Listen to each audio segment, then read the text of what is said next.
Our Rev Up office numbers are 572-0383 and 572-0215. Rev Up St. Lucia, the alpha of radio. Join the United Workers' Party this and every Thursday on Rev Up St. Lucia 97.1 FM for an educational and informative program, Meet the Opposition. Participate in exciting discussions from 9 a.m. to 10:30 a.m. Be in the know every Thursday on Rev Up St. Lucia 97.1 from 9 a.m. to 10:30 a.m.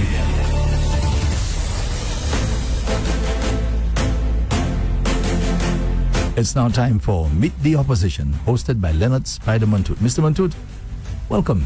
Yes, good morning, Andre. Good morning to all our listeners and viewers, especially those of you in the diaspora who continue to be with us throughout. I mean, I admire and appreciate the interest that you still retain in your homeland, your country, St. Lucia. I want to say a special good morning to all St. Lucians. I hope you have had a good week so far. I hope you had a good holiday weekend.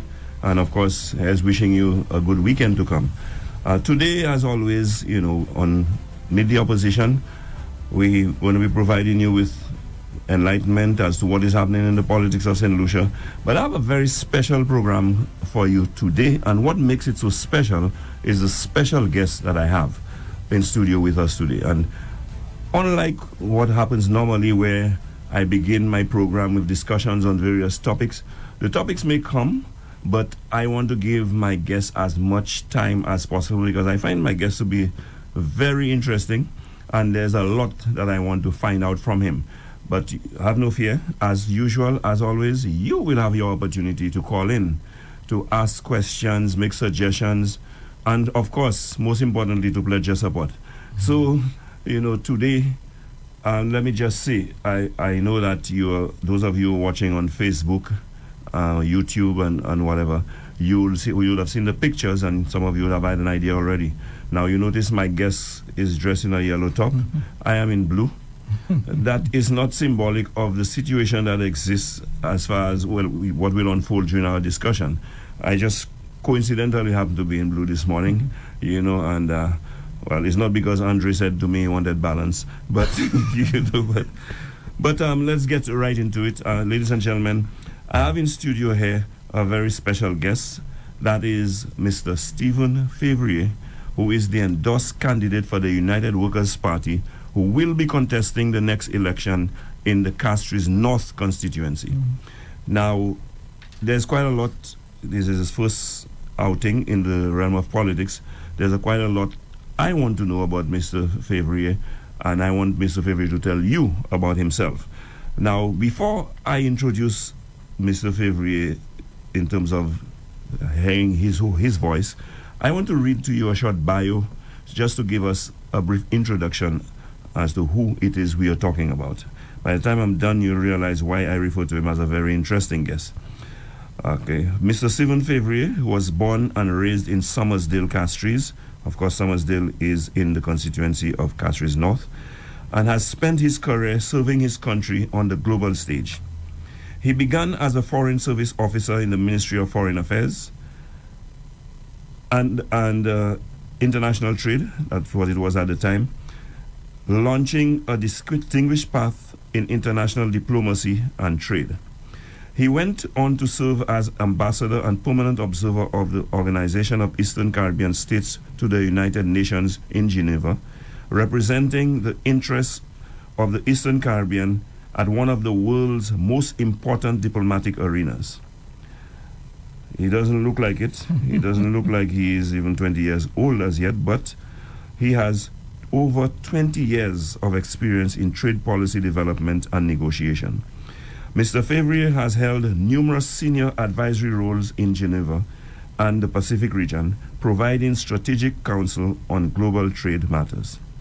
Most recently, he served as senior advisor in the cabinet of the Director General of the World Trade Organization, WTO, and has made notable contributions to publications on international trade and the blue economy.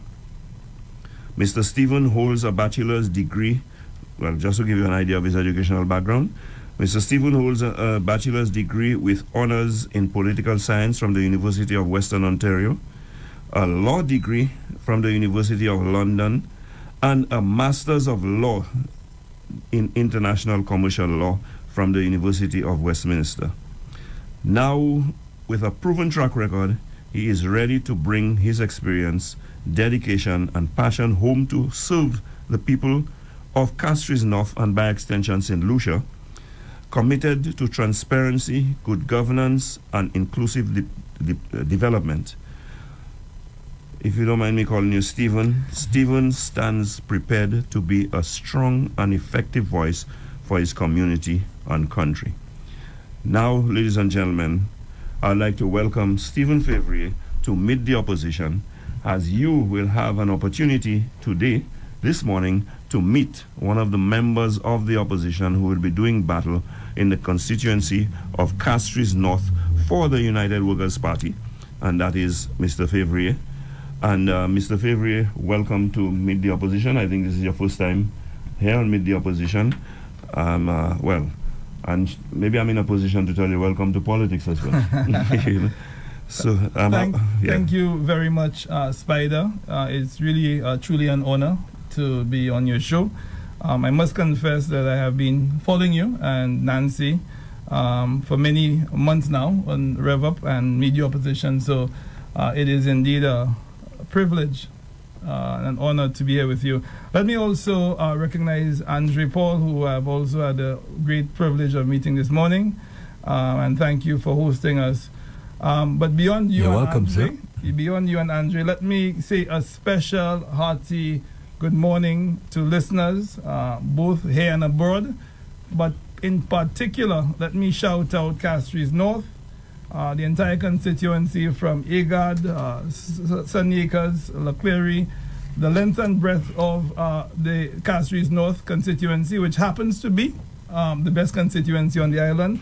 Let me send my love and my blessings to you.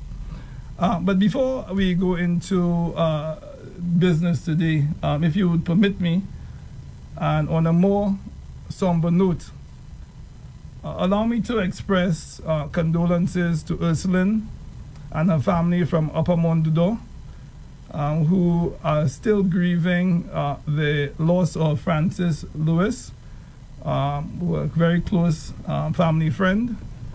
I had the opportunity to condole with them yesterday, and of course the hurt is tremendous. It's a difficult time, and I just want to share with you my love, share with you my solidarity with you at this moment of difficulty. I too have been through in more recent times my own difficult moment with loss. So I just pray that God will continue to bless, guide you, and hold you through this difficult moment. Let me also express the condolences to Kathleen George Louise's family, another resident of my constituency of Agard, a young lady who lost her life a few days ago at the relatively young age of 49. Let me also share my condolences and say to you that I'm thinking about you. I will continue to hold you in my prayers, and we will continue to hold close the memory of Kathleen as we go forward. So with that, I hand over to you, Spider. Okay, thank you, Stephen. And of course, I understand you have to, express your condolences to your constituents. And of course, you said they're also close friends of your family. Now, I want to get right into the politics with you, Stephen. I mean, I read your bio. I've heard some about you. And I asked myself, senior diplomat at the WTO in Geneva, what are you doing here? Why did you choose to enter politics? And why the United Workers' Party? Can you tell our listeners? So no slow balls. You're going with the bounces immediately. Look, I grew up in a home with a family, with a mother and a father who had committed themselves to service of people, to service of the community. And whilst it is true that I was never instructed specifically to give myself to service, I believe I've learned from their example that service to people, service to community is the highest calling that we could have. I mean, you could achieve great things in different professions, whether it be, business, law, whatever vocation, and of course these things are important. But if one wants to have an impact, a meaningful impact, I think you can focus on how do you use your efforts, your energies, your talents to uplift and improve the lives of people. And for me, that is what I saw with my family, particularly my father, Joseph Fevrier, and my mother. And I think that maybe that has been hardwired in me. And my first opportunity to serve was with the government. And then, of course, from there, I had an opportunity to serve in various regional and international positions.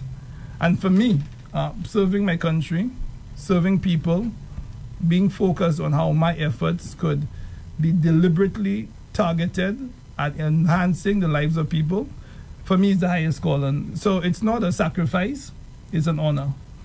It's a real honor because I believe in this country. I believe this is the greatest country in the Caribbean. I think we have the potential to be one of the most beautiful and successful countries on the planet. And I think for that, you need leadership, you need commitment, you need people who care about the country, the people of this country, and not themselves. And that's why I'm here. Well, that is impressive. I mean, given that your motive is service, I'm happy to hear that because I was about to say to you, if you had said you came to make money, I was about to tell you that politics is not the place to be. Those who make money in politics, there are many big question marks about them. And you will not often hear me quote the Prime Minister, Philip J. Pierre, but he said, if you come into politics poor, there's no way you're going to, I'm not quoting him verbatim, but in effect, there's no way you're going to come out of politics rich. And Dr. Anthony, a former 3-time Prime Minister of St. Lucia, has also indicated that you cannot accumulate wealth in politics. So, before I go on further, I just have to explain to you why I have a lot of questions about some of the current politicians who have suddenly amassed the wealth that they have, especially in the last 3-4 years. But obviously that doesn't apply to you, and you're well-intentioned, and that is what politics is about, service. Mr. Montoute, yes. you also asked him why he chose. Why? That's right. Andre, you're sharp. So, you can tell the difference. You can tell who is the journalist. So yes, you can't escape that question. I wasn't trying to avoid the question. In fact, I welcome the question. Look, when I look at the two parties, I think there are 3 things which really impress me about the United Workers' Party. And I think those 3 things are also critical for the development of the country. The first thing, and I think this is fundamental, is good governance. Now, whilst I may not agree with everything Kenny Anthony, you just invoked his name, would have said during his time, and I don't agree with all of his policies, I think the linchpin of his administration was about good governance. He tried. Maybe he didn't succeed in all the areas, but he tried, and I respect him for that. His watchwords were, you remember what they were? Transparency and accountability. Transparency and accountability. You got it right. Yeah. Because why? Because regardless of your resource endowments, regardless of what you have, whether you have oil, gas, mineral resources, unless and until there is good governance in the country, marked by transparency and accountability, development will never take root. And Kenny Anthony, of course, thankfully introduced that term into our lexicon. Without good governance, a country could never achieve its true potential. We look at countries which have the highest levels of development. Singapore, no natural resources. Commitment, good government, and good governance. Norway. And contrast that to many resource-rich countries, natural endowments, huge populations, even in our near region. Development can't take root. Some of our continental neighbors across the sea, huge natural endowments, resources galore, but development continues to elude them. Why? Bad governance? If you don't have good governance, you don't have a country. So, Mr. Fevrier, how would you describe good governance? What does that look like to you? For me, transparency and accountability, and I think let me sort of double click on what transparency means. Transparency means that any action that the government takes on behalf of those people who've given the government delegated authority to act on their behalf, those individuals, us, who are the bosses of politicians, should know. It is not good enough to say that I've signed a no-bid contract, a direct award, and I'm asking you, what is the cost, what are the conditions, and the government who are subject to the people. Let me bring you to terms with what exists here. That's not your business. but how? That's what your prime minister will tell you. There's a saying that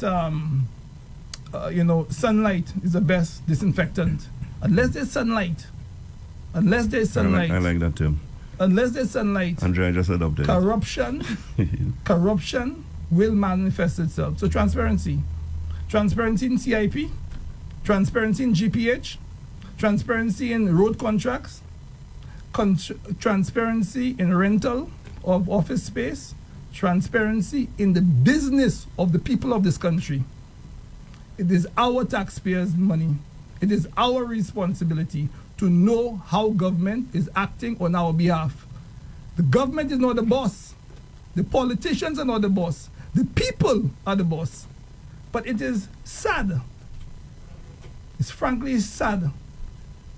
And it's shocking that now the politicians seem to be the bosses of the people, the bosses of the institution, and are not being made to show for themselves how they have acted on behalf of the people. The other one is accountability. If you engage in a transaction on behalf of the people of St. Lucia, we need to know and have visibility on what are the outcomes. Example, CIP. You've sold passports on behalf of the country. Are you accounting for those resources? There was supposed to be a hotel at Canals. Where's the hotel? Where are the resources? I also want to bring to mind here the $80 million that was borrowed by the National Lotteries Authority. The Minister of Sports refuses to even tell us who is the contractor. There are a litany of examples, which for me is shocking. And guess what? That was never the case before. Even under the Labour Party government of Kenny Anthony, and I'm inviting Labour Party supporters who are listening to me, who know this to be true,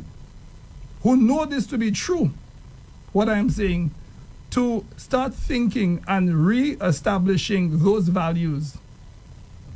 Because if I see it as well in my party, I'll be the first one to call it out. We are too much at a critical juncture in our development. Our resources are too thin. Our time is too limited. Our people are in too much need. The lack of service delivery is too high for us to be playing around with people's resources, not accounting for those resources, and feeling that we do not need to be transparent about our actions, which should be directed to enhance the lives of those people. Yeah. Andre, I want to intervene at this juncture just to say, well, not about Stephen, but about the United Workers' Party. What impresses me most about the United Workers' Party at this time is the fact that, okay, the party has phased out, I almost said some of us, but the impressive slate that they have replaced the past candidates with, not only are they competent, they are independent people. Now, why that is important to me? You cannot manipulate an independent person. Now, I just heard a statement from Stephen that he will be the first to call out his own party. These are the kinds of individuals we want to get into the leadership of our country and to offer themselves to service.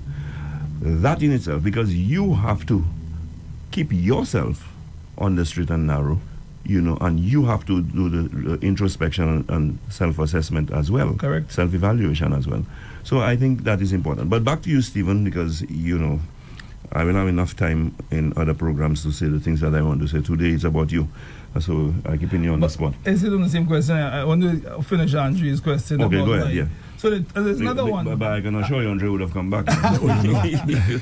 Another reason why I'm committed to the governance model of the United Workers' Party is because of its ambition. Its ambition for the country, its ambition for St. Lucians, from the bus driver to the lawyer to the farmer. We are ambitious about your prospects. And why? Because I think the Labour Party has robbed St. Lucia of his ambition. It has robbed the average person of his ambition, Andre. If I told you a story, Andre, that there was once a country where there's an island 1 kilometer of the coast of the northern tip. And in that country, 50 years ago, they dredged an inland marsh, an inland swamp, used the effluent from that dredging to create a causeway to be formed, linking an island off the coast of that country to the mainland. If I were to tell you that was St. Lucia, what would you say? If I were to tell you that a swamp, an inland swamp, has now become the home of 300 slips for yachts from all over the world that we are proud of, would you believe that was St. Lucia? If I were to tell you that was 50 years ago, if I were to tell you that right now, that causeway has caused for 2 major hotels employing hundreds of people directly and maybe thousands indirectly and hundreds of millions of dollars in economic activity over the last decade to be caused, what would you say? John Compton, the UWP had ambition. You know what the Labour Party said back then? You know what they called it? A white elephant. They called it a white elephant. They didn't believe that we had the potential to deliver on that. Andre, if I were to tell you that we blew holes using dynamite through mountains to create the Millennium Highway in this country, would you believe me? If I were to tell you that St. Lucia was the first country to have a purpose-built cruise ship facility in Point Serafin in the Southern Caribbean, would you believe me? If I were to tell you that we dredged and we reclaimed land at Prince Albert's Bay, where most of the containers right now are on the wharf, would you believe me? If I were to tell you that we developed Uranora Airport before Dominica and most of the Caribbean islands, in the Southern Caribbean islands, we developed it ourselves, would you accept that to be true? If I could to tell you that we redeveloped the entire waterfront, we removed Conway, we built up the government buildings, we transformed the face of St. Lucia 30 years ago, would you believe me? And now, Andre, they're telling us that we cannot control our ports. We're not capable. We have to give it to GPH. They're telling me now that we can't build an airport at Uranora. They're telling me now that we need others to do what we have done for ourselves in the past. Would you believe that to be where we are? We dammed the Vanna River to cause the Sir John Compton Dam, as it is now known, to be formed 30 years ago. The biggest infrastructure project in the south of the Caribbean. But now they're telling us now, Andre, listen to this, that we are not deserving of a purpose-built, state-of-the-art hospital in the south. We could build a dam. We could address water shortage in the country, one of the most complex engineering interventions in the Southern Caribbean at the time. But now we need to go to an 80-year-old facility, not purpose-built, because that's where we are. They have robbed St. Lucia of its ambition, and we cannot develop this country without ambition. And what has been the offer? Contracts, do I say yeah? Contracts? Jazz festival tickets? 1 or 2 adjustments in pensions, which I agree with and I support. 1 or 2 adjustments in VAT, I agree with, I support. For what? Not for you, for political power. Rank political opportunism. Not looking at the big picture. What can we do for ourselves, Andre? What can we do for this country? How could we develop it the way Sir John did? Have a big vision, believe in ourselves, accomplish great things, make St. Lucia earn its place, its true place, its rightful place in the Caribbean, which should be the center of the Eastern Caribbean. We've lost that ambition. For what? For jazz festival tickets? For contracts? For the client relationship between some contractors and the current administration? Is that what we're paying for? And they're telling St. Lucians, now, we're going to give you a little soulagement for 6 months on VAT. We're going to give you a little relief for 6 months. St. Lucians were bawling last year before. Inflation was through the roof. Now inflation is coming down. Now you're saying before election it's opportunistic for you to say we're going to give you a little relief. When inflation was at the highest rates since Volcker, who was the Federal Reserve Chairman in the 1980s in the US, since 1980s, the highest rate globally. St. Lucians were bawling and crying. St. Lucians were suffering. Not a word, not a word. But now, 6 months before elections, 70 items get a VAT reduction. Is that governance? Is this what passed for governance in this country? This is wickedness. Anyway, so yes, the big vision, Andre. We have the big vision. We've done it before. We've done the airports. We've done the seaports. We've done the tunnel. We've done Pigeon Island. We've done it before. And we need to have the UWP in power. And guess what? We have the farmers at the same time. We need to bring back the UWP, establish a broad future for this country, an ambitious future for this country, a new St. Lucia, but we need to hold St. Lucian's hands whilst we do it. And that's what I believe in the United Workers, why I believe in the United Workers Party. And finally, sorry for being, because this is something which is deeply personal to me. This is not politics, this is personal to me. The third thing is institutions, which is in some way aligned to good governance. If we have weak institutions, you don't have a country. I just lived for the last 20 years in a country where most people won't know who the president is. In fact, I can't tell you who the president is of Switzerland. Most people won't know. I'm curious why. You know why? You know why, Andre? Because the institutions are more important than the individuals. St. Lucia is the inverse. The bosses, the ministers want to be more important than the institutions. And for that, where's LASPA now? A great, strong, proud organization. Where's LASPA? What's happening in the CIP? Is there transparency? Is it working? What happened to the DCA, particularly with respect to the matter relating to the halls of justice? Where was their voice?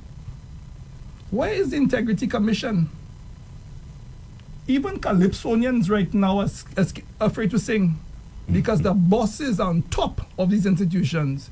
The institutions are not being made to function as they should because you have a hierarchy. You have a hierarchy where the politicians now are the gods in this country, the gods over these institutions. People are afraid. Politicians, Calypsonians don't want to sing. They're afraid to sing. I spoke to one yesterday. He said, me? I'll make a song for you. Yeah? That is where we are.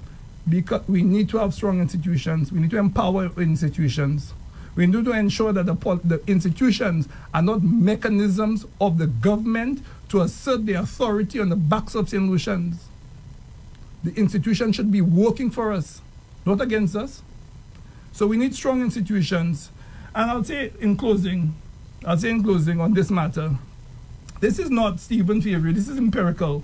Francis Fukuyama, one of the best thinkers of the last century, he wrote a book which I would suggest that our readers have a look at if they have the time, Getting to Denmark. And it spoke about the importance of institutions and why institutions are the cornerstone of development.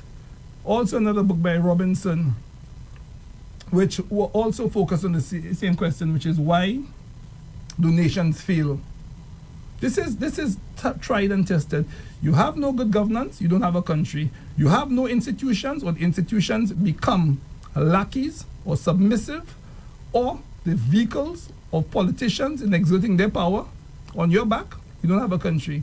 And if you don't have a broad and an honest development vision with the people of the country at your focus, you're not going anywhere. And that is why I'm with the UWP, because we have a good governance at the core of our agenda. We have a big vision, an ambitious vision, not for infrastructure only, but for you. And we will strengthen and make alive those institutions of government which are required to achieve those outcomes. Yeah, so you've certainly made a case for the UWP and why you are with the UWP, why you chose the UWP, because I'm saying you had an option. But I had no option. you had no option. But you see, at the end of the day, you have made that case. Because even I'm much older than you are, even have forgotten some of the things that you're mentioning. We've taken for granted that the UWP has put in place for the benefit of St. Lucia, and we are reaping the benefits of it today. And that is impressive. But as impressive as I am, Stephen, about what you've said about your party, you, yes, you're a representative of the party, you're a member of the party, but you will be first and foremost looking to represent a constituency. What is it that Stephen Fevrier will do for Castries North? And why should the voters of Castries North trust you, Stephen Fevrier? Look, there are two things I want to say on that. The first one is I remember Castries North in the 1980s and 1990s. It's vibrant, working class, middle class constituency. People were very proud. They still are proud because they're fighters. But we drive and walk through the length of breadth of this constituency, and there's rot, decay, lack of care and attention, notwithstanding the best efforts of my constituents. They have the best constituents on the island, notwithstanding their efforts, because they try hard. These are honest people, and they try hard, they work hard. The gutters are not being cleaned, basic infrastructure is not being met. The same health center in Leclerc that was there when I was a little boy is still there. The same health center which was there in 1989 is still there, notwithstanding the expanded needs of the constituency. There's decay. They don't care. They don't care. And guess what? The last 4 years, I've seen no improvement, and I also will put my hand up. We as a country, both parties, have to do better. But Castries North has been neglected. You walk around Leclerc, some of the nice middle-class areas, nobody's in there. They've been vandalized. The lack of care and attention. So I intend to focus on bringing the community back to what it was, what it can be, in fact, improve it. I believe we have some of the best athletes in the country. The VBCC is a wonderful organization, produce some of the most talented sports personalities. Basketball was a very important sport. It's not as active as it used to be. Football, I look at the football pitch and I'm wondering, why is the football pitch, not in Leclerc, but throughout the constituency? Lack of care and attention, lack of concern, lack of commitment, lack of responsibility, Spider. It's there. That's what they deserve. So I want to ensure that those physical infrastructure, the capital stock as it were, is improved. I want to ensure that those ladies who have met, who need government support, whether it's Geraldine who has an autistic child who the government has repeatedly not given the support to, whether it is some of the ladies who I know have challenges with mobility and there's no one to help them to take care of their needs. I need to take care of these people. We need to put the institutions and structures in place that their needs will be met. Okay. I need to ensure that there is opportunity for economic renewal in the constituency. So, and finally, Spider, I won't go into my whole development plan for the constituency, but most importantly, I want to be there with the people. I want to be there with them. If I'm representing them, if they are able to give me the trust and confidence, and they want a new start, and they give me their trust, I have to be there with them. And that is something which is lacking right now. Okay, great. You spoke of your party, and I tackle you on Stephen Fevrier. What will you do for the constituency? But you're not operating in a vacuum. There is an opponent, and that opponent is Stephenson King. Now, for purposes, we can admit that he is a force. He's been there for quite a while. I think Steve came in the 90s, early 90s. 80s. 80s? Okay. 80s. He came since the 80s. So he's been around for quite a long time. And for most of that time, he has been the parliamentary representative. You are actually going up against him. How do you see the Stephenson King factor in terms of affecting the issues in the constituency? And I would extend it to say in the country, because let's not forget that he's not just a parliamentary representative, he's also a minister of government who presides over a major ministry at this point in time, and has in the past been prime minister, has been minister of health, minister of sports and social transformation, and all of that. How do you see the Stephenson King factor affecting the issues in the constituency, first of all, and nationally? Spider, thanks for the question. I have tried to, and I will remain neutral on personalities. I don't think we need to go into personalities. But I will have to draw a contrast between the current level of service delivery, care and attention being paid by the incumbent, and what I intend to do. So this is not personal, this is about creating that contrast, which I think is important. If I need to ask you to vote for me or support me, you need to know what I'll be doing different. So the first thing is the constituency. Look, as I said earlier, the Leclerc and the constituency at large, I think was one, and it has been and still remains one of the most important constituencies on the island. But there's been decay, there's been overgrowth, there's been neglect. There is an impression as I walk the highways and byways that there's an absence of leadership from the incumbent. There is a feeling that the current regime is not focused on their needs, but focused on finding creative ways to sustain power. There's a feeling that the incumbent is more focused on ensuring that he balances between all different parties to ensure that he can remain in power. So it's not about the people. It's not about the people. It's about the person. And that's what I'm hearing from them. I don't know the gentleman personally, so I can't say that I know that to be true, but that is what I'm hearing from my constituents. And for me, I want to work in such a way that I don't have to be politically opportunistic. People could look at my record and say, look, Stephen did this, Stephen didn't do this.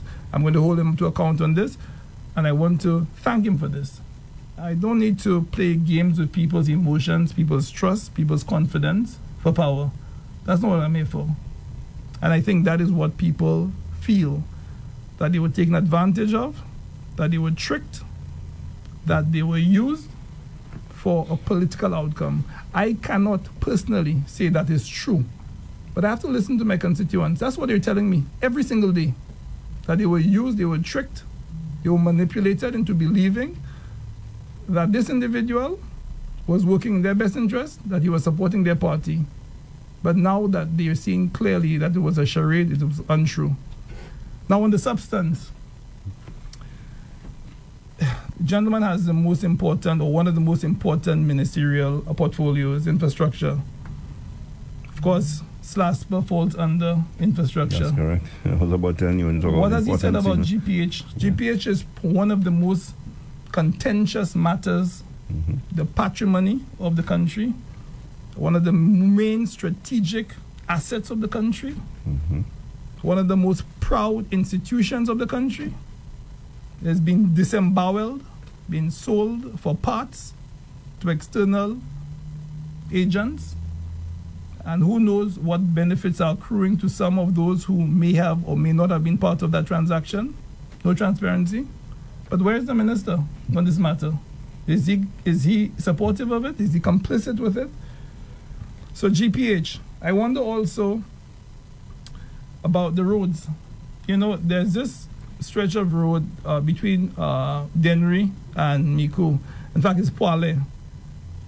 There is a bridge which has been under construction in Poile, just across from the fishery, for about a year and a half. Is that a minister who drives down that road to Vieux-Fort often? Has he not been down there? I am tempted to tell you that's nothing. Talk about the Millennium Highway.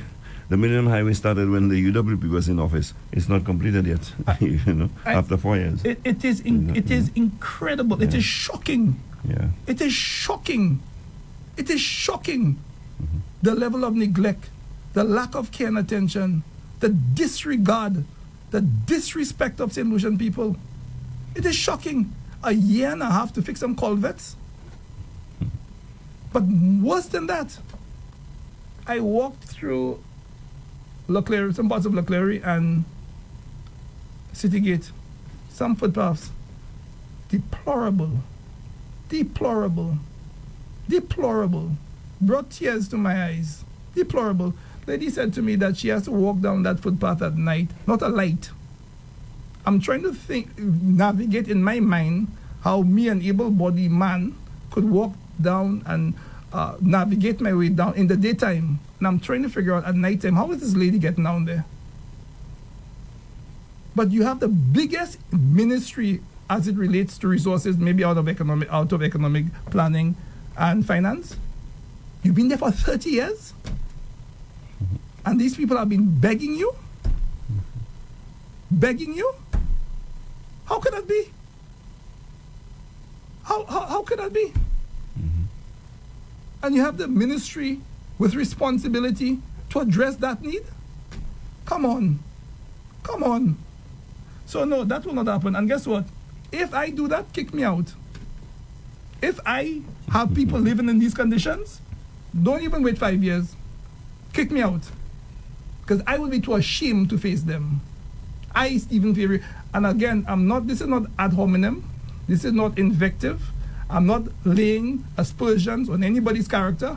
I'm just drawing the contrast between me, the standard I hold myself by, and what I see obtaining now based on what the residents of the constituency have told me. I'll be very clear. This is not a personal attack. I'm drawing the distinction between what I expect of myself if you give me your trust, if you give me your confidence, and what I'm seeing right now. And this is intolerable. Now, Stephen, you spoke of the UWP, the party of choice for you. You spoke of you offering yourself as a candidate to represent Castries North and so on. There's another important, you spoke of your opponent's performance and so on. There's another very important factor, and being involved in St. Lucian politics, I've learned that leadership plays a major role in the politics of St. Lucia. Sure. Today's leaders are the current Prime Minister, Philippe J. who is the leader of the St. Lucia Labour Party, and former Prime Minister, leader of the opposition, Alan Chasney, who is the leader of the United Workers' Party. Now, there's much that is being said. I mean, the leaders are always under scrutiny. They are the ones who come under most attack, for that matter. And, of course, the Labour Party spend a lot of their time attacking Alan Chasney and saying all kinds of things about him. I want to know, yes, you told me why you chose the UWP. You told me why you chose to get involved in politics. But there's something I must ask you. Why you chose to follow the leadership of Alan Chasney as the leader of the United Workers' Party, who will become the Prime Minister when you all form the government. Let me hear your views about Alan Chasney as your leader. Thank you, Spider. You know, when I listen to what the Labour Party has said about Alan Chasney, and sometimes I listen to people who are sincerely concerned about him, and I'll be completely transparent. Some people are concerned about him. Some people say to me, Alan Chasney, you know. And the Labour Party has done such a magnificent job in demonizing Alan Chasney, to the extent that the person that is being portrayed to me by the Labour Party is completely different to the man I know personally. Completely different. And 99% of these people who have these fantastic, magical views of Alan Chasney. I've never had a conversation with him or know his heart. I don't know his heart, but I could tell you the person that I know. You know, I'll tell you two things which really, for me, was very important in terms of that decision. I've known Alan for many years, but I worked with him one of the times I worked with him was in 2019. We had an international trade forum which was hosted by the UN in Geneva. And he was invited to speak. And I think he came from Bahamas. Hurricane Dorian had just hit, and he came and he spoke passionately about the importance of supporting small island developing states. You know, the World Economic Forum, everyone wanted to speak with him. Everyone. And he did a masterful job at explaining St. Lucia, explaining with pride and dignity, you know, our concerns and who we are as a people and the challenges we face. But more than that, in those 2.5 days, I'll tell you, Spider, I've never worked so hard. Alan landed in Geneva about 11 o'clock at night, got to his hotel. I gave him his briefing documents. He went through it. He said to me, Stephen, okay, it's a bunch of speeches, but what are we doing for St. Lucians? Where are the businesses that I could meet? We need to get some jobs in the country. We need to get things going. I need to, tomorrow, try to get some meetings with people who are potential investors. Because I'm not just going to do speeches here and then go back to St. Lucia with nothing. That was midnight, and I'm thinking, how? What am I going to do? Anyway, we got meetings. We worked from 7 o'clock in the next morning. Every hour, every meeting. I don't think Alan slept or he had lunch. He worked hard. And I was in those meetings. His concerns were not about FFF and this. It's about how you get jobs for people in St. Lucia, for his constituents in Mico South. How could he get opportunities? In fact, I know one of the outcomes of that meeting was a FIFA Goal project, where there was a playing field which was built under that project, which he helped negotiate. I know he met with MSC Cruise Line. Mm-hmm. He met with other people, every corner, trying to see what he could do for the country. So this notion that Alan doesn't care, or the Prime Minister at the time doesn't care, is untrue. I worked harder with Prime Minister Chasney during those 2.5 days than I've done with anybody else. Now, I could tell you, and I could contrast that where other ministers have come and I've received them and how they've spent their time. Let's leave it at that, right? Let's leave it at that. So the person who doesn't care about St. Lucia worked so hard. I worked with him in New York as well. And it was flat out, meeting after meeting, trying to figure out how we could solve some of our challenges. He will call me up if there's a challenge and say, okay, how could we address these things? How could we fix this up? About the country. There's pride in Alan Chasney about this country. Alan Chasney's heart is for this country, not because he's a white man or they say he's a white man, he doesn't care. And what is this about white man? Since when we've gone there? Who cares? If Alan Chasney is the best person for the job, I don't care if he's white, pink, green, or once his heart is in the right place, and I believe his heart is in the right place, I will support him. And I have every doubt, I have every confidence that those people who claim not to be white, who are enriching themselves whilst they should be in the service of people, they should be ashamed. Using invective and racial slurs and using class warfare to achieve a political outcome, to divide this country further. But guess what, Spider? And that's my last point. But I'm not surprised. Andre, guess what? Von Lewis was the worst thing that ever happened to Lucia. He was a drunk, toujours sous. John Compton was pretty worse. There was nothing good about Jabla. There was nothing good. Yeah. So the Labour Party used very Marxist, communist approaches. They decapitated the leader. So what has been done to Alan Chasney is not different to what was said about Sir John. It's worse. Sir John was worse. They threw feces at him. Sir John. Right? They decapitate the leader. And that's what they're going for. They're trying to decapitate the leader. But I stand with Alan Chasney because I have seen him work. I have seen his commitment. I have seen his desire to take this country forward. And I believe it. And I'm no spring chicken. And I'm not easily fooled. So that is why I stand with Alan Chasney. And I think, and I call out, saying our party in particular, look, we have to stand with our leader. Because that's their strategy, to try to destabilize us, say Alan not good, Alan is this, Alan is white man. This is not true. And the Labour Party supporters of good conscience, stop that. Tell your party, think about something which is more progressive, helpful for the future of this country. Because as much as I'm Flabo, they're good Labour Party supporters. They're good patriots. Everybody wants good for the country. But we have to draw a line. Class warfare and colorism and racism, because you want to sustain political power, you want to mash up the country more. Look, UWP, stand with our leader. We need to. Because that's what they're going for. That's their prize. To convince us that he's not good. Why? Because all of a sudden, Labour Party want to get us the best leader to be them. Because they care about us more than we care about ourselves.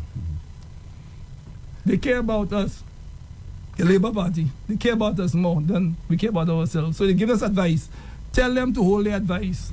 I have to say to you, Stephen, that it's a relief for me to hear you, as a younger, when I say younger compared to me, younger upcoming politician, taking such a strong position on those matters. Because I've always felt very strongly against that posture of the St. Lucia Labour Party, projecting that racism, that insularity, and that kind of division that they are trying to perpetuate among our people. I think it is disgraceful. I think it is shameful, and I'm happy to hear that you, forming the new crop of politicians seeking to represent people in this country, do not endorse or condone that approach. I'm very happy to hear that. And, you spoke of Alan Chasney, and you gave us what, for me, is a more outside view, because you saw him on the international stage, you were there yourself, and you were telling us your reading of him and how impressed you were with him. I worked with Alan Chasney, okay? And I will confess to you, I didn't start off as a fan of Alan Chasney. I didn't know him personally before or anything like that. And I don't become impressed by anybody by just looking at them. Because you have to do something to impress me. And I worked with Alan Chasney, especially in his capacity as Prime Minister. And I say to you, I am impressed by the man's energy, by the man's commitment, by the man's patriotism, and above all, by his vision for this country. I want to say something, if I may. I had a meet before, when the budget we discussing the budget. I sat in a meeting with Alan Chasney recently. Now, I've had the good fortune. I've been in some really top level meetings with heads of all of these major international organizations, presidents, prime ministers of the highest quality caliber. And whilst we were analyzing the budget, I just looked at Alan Chasney and his ability to reason through what was being presented, what the implications are. And I could tell you, it was par excellence. It is at the highest level that I have seen. And I promise you, I mean that sincerely. His ability to dissect and go through the issues and understand what the implications are for the country and for people is unmatched. And this is, I could tell you, for the last 10 years, I've been at the top level working with those people who are reputed to be the best at the game, the best in analyzing, the best in discussing, and he's as good, if not better, than most. So Alan, I mean, again, I'm not suggesting he's perfect. No, he's not, and not everything I agree with him on, even if he's my leader and I support him and I'm loyal to him. But in terms of his capacity to vision what the country should go be like, the willingness to give every effort to develop the country, his care and sensitivity to people, and his determination to bring this country forward in a way which fulfills its objectives, I'm sold. Another thing that impressed me about Alan, and I think that's a mark of a true leader, is his ability to deal with contending views. He will actually encourage contending views, because I have not, like you said, I've not always agreed. So, and he would sit and have it out with you, discuss it and so on.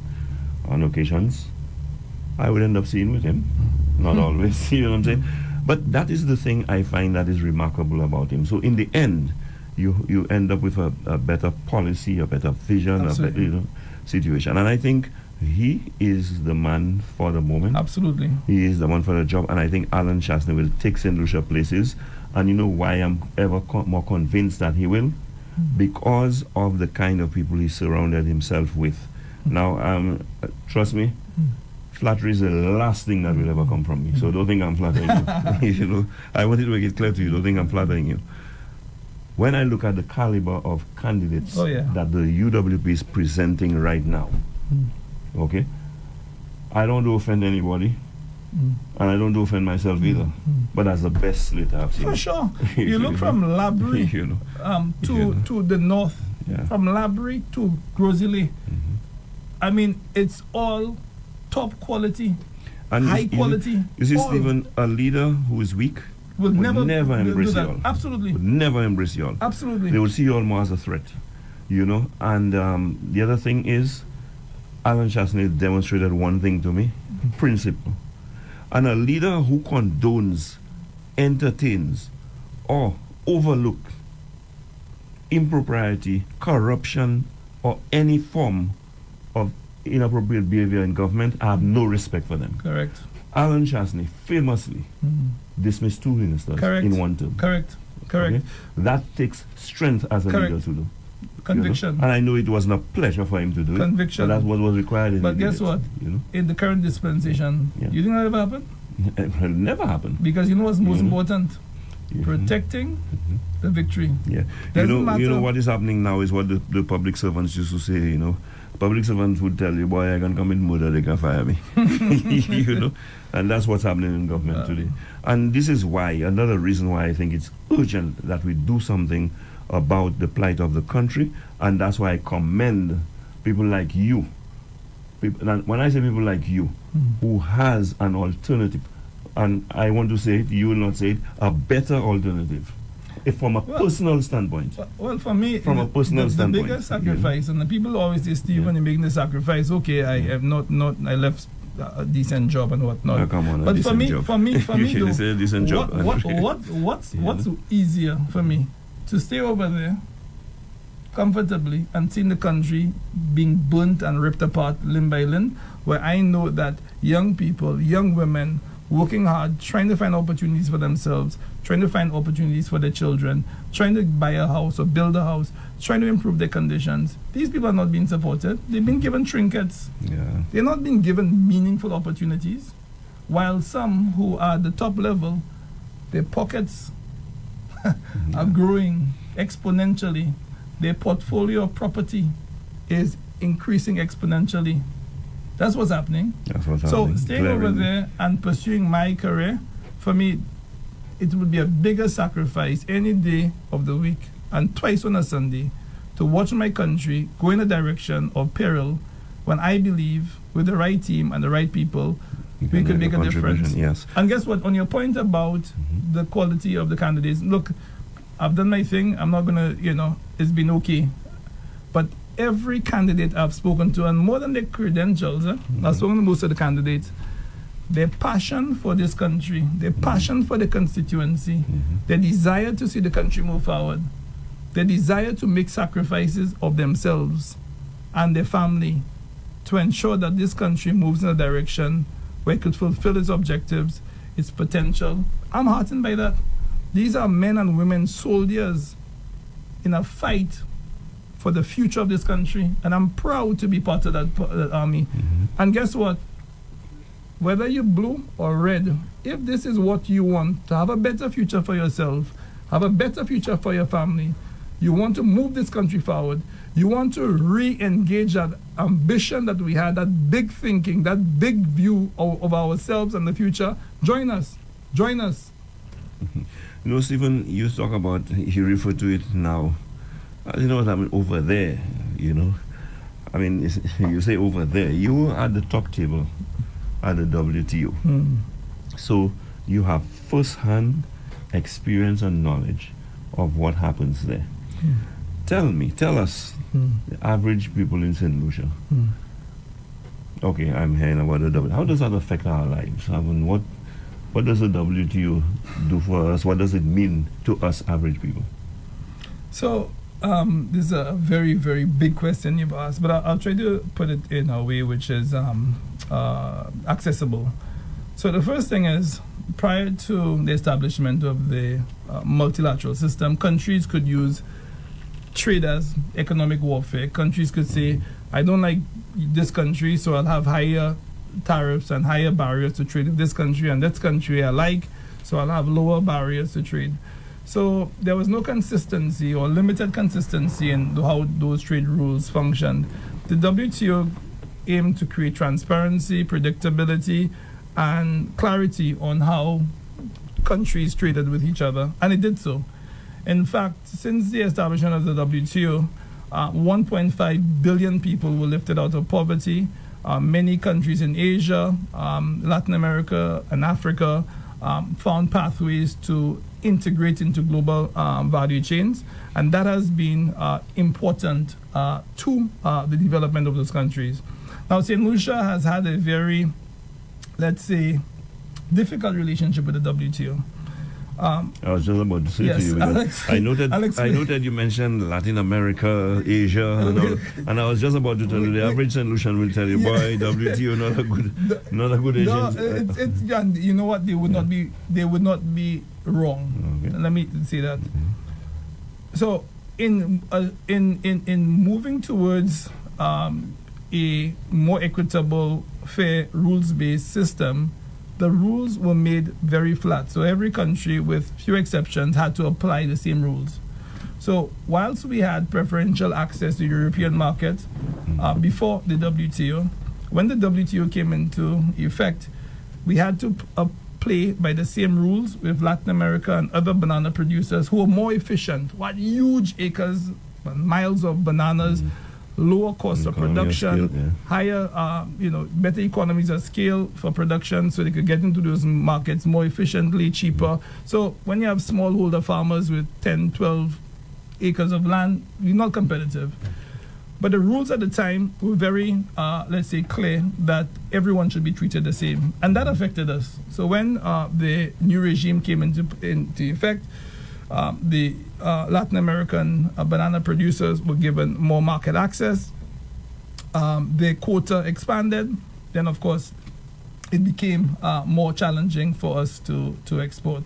However, at that time, people like Edwin Laura and others in the UWP were fighting hard to sustain our conditions.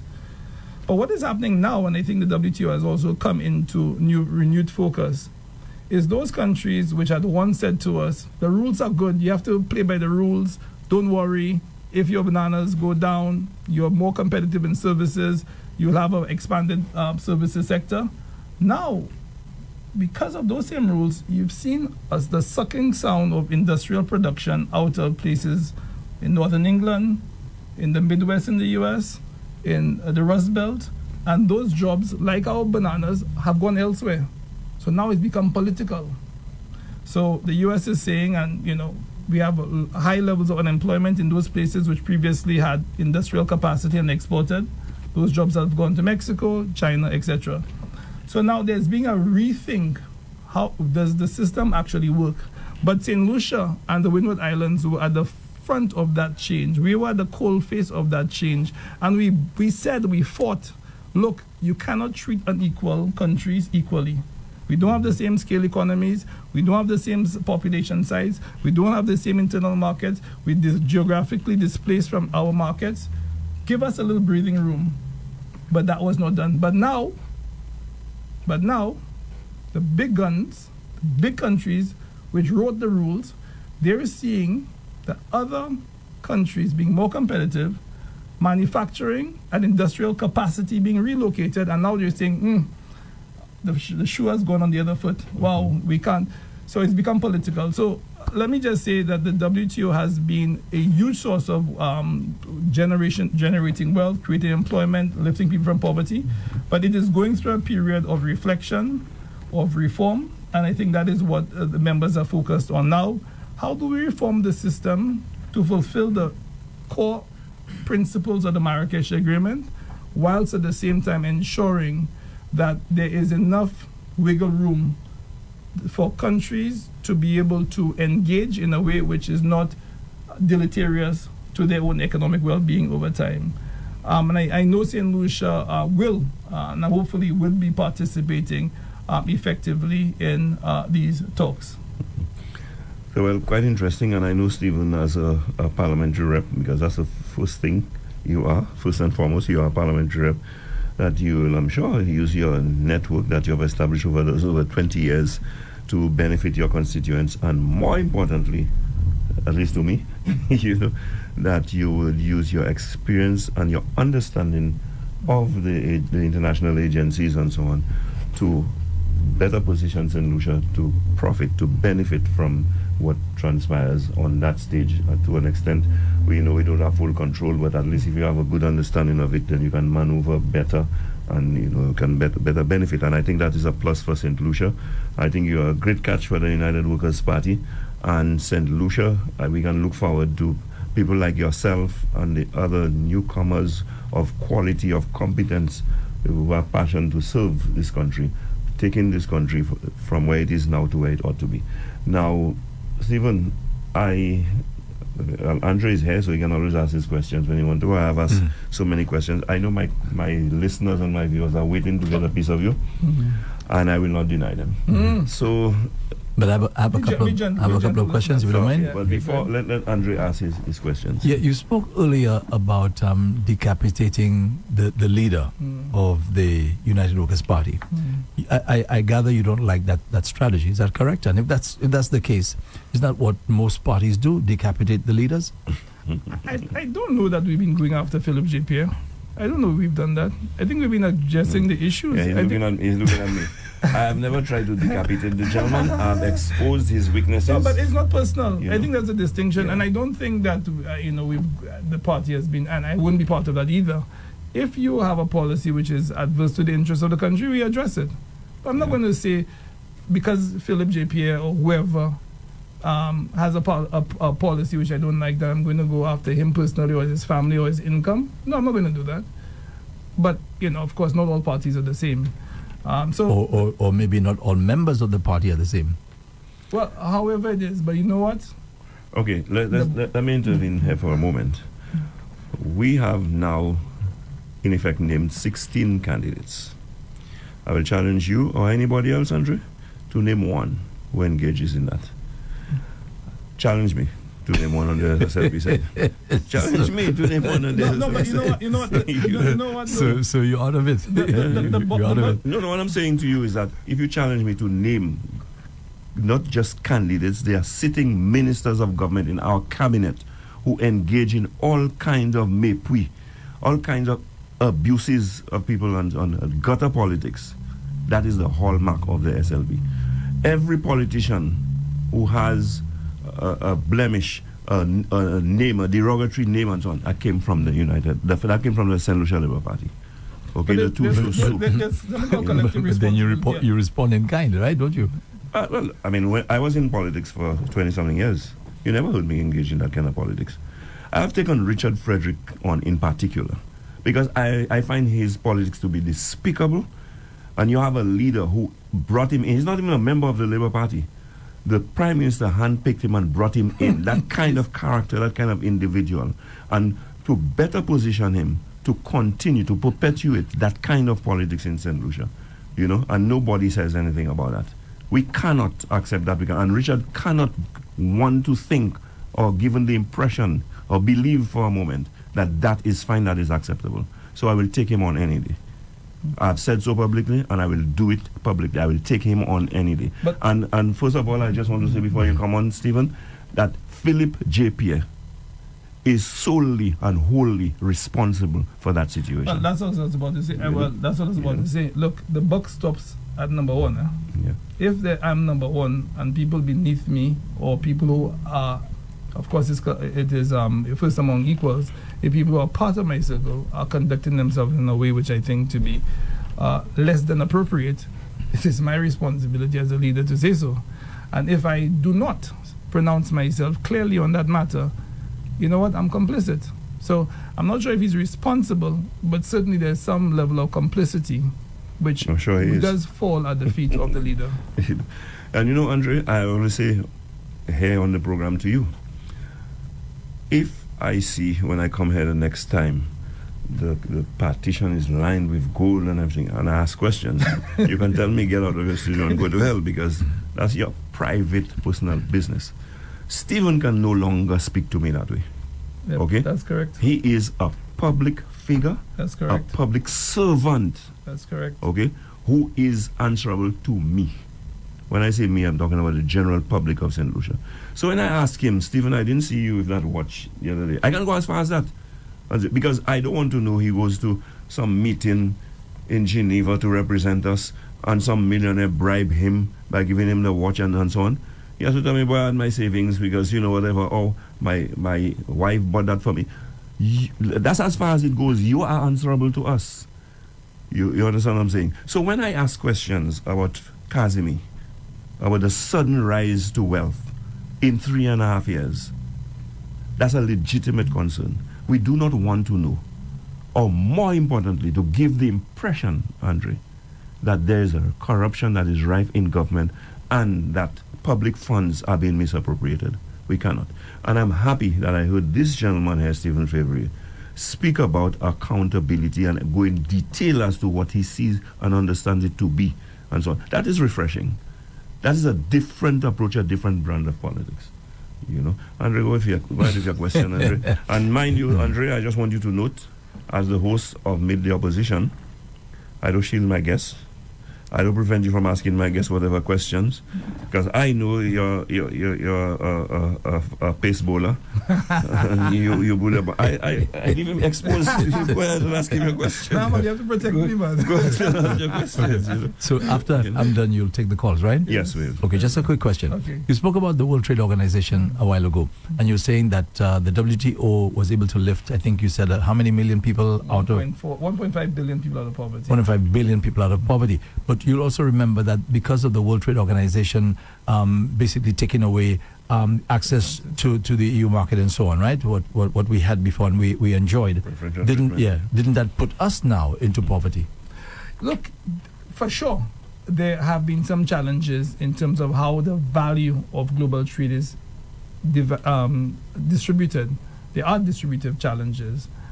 Some have gained. If you have huge markets, big internal markets, you have factor resources, factor endowments, then of course you can be more competitive. You have big internal market, you'll be more competitive than a small country, 4,000 miles away from its market. So, but I think the framers of the Marrakesh Agreement, the founding document, may not have been sensitive to that. I think that's a fact. One of the things which my former boss... Sensitive to what? To the fact that countries are different and countries need to be... the fact that they caused a lot of countries to go into poverty as a result of those actions. And St. Lucia was not the only country, by the way. Correct. I would say net, more people have benefited, but some, like ourselves, have been disadvantaged. But guess what? There's news.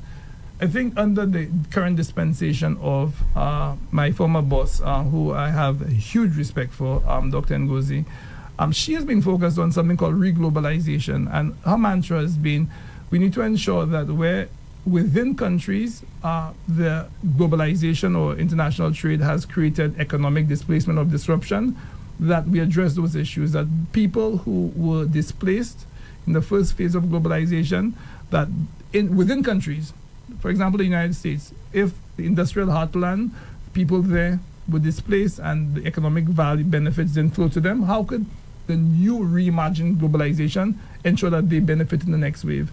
Countries in Africa, for example, which didn't benefit from globalization, how could they fully benefit? How could they also benefit going forward? St. Lucia and those countries which had economic displacement, how could they benefit? So what she has framed that as is reglobalization. How could the new phase of globalization not only be a force multiplier and increase the efficiency of trade, of innovation, of economic growth, but how could it do it in a way which does not unduly marginalize countries which may not be competitive? And also, there's something to be said, and that's a bigger philosophical discussion about what internal policies could have been undertaken to ensure that the fallout of globalization or international trade rules did not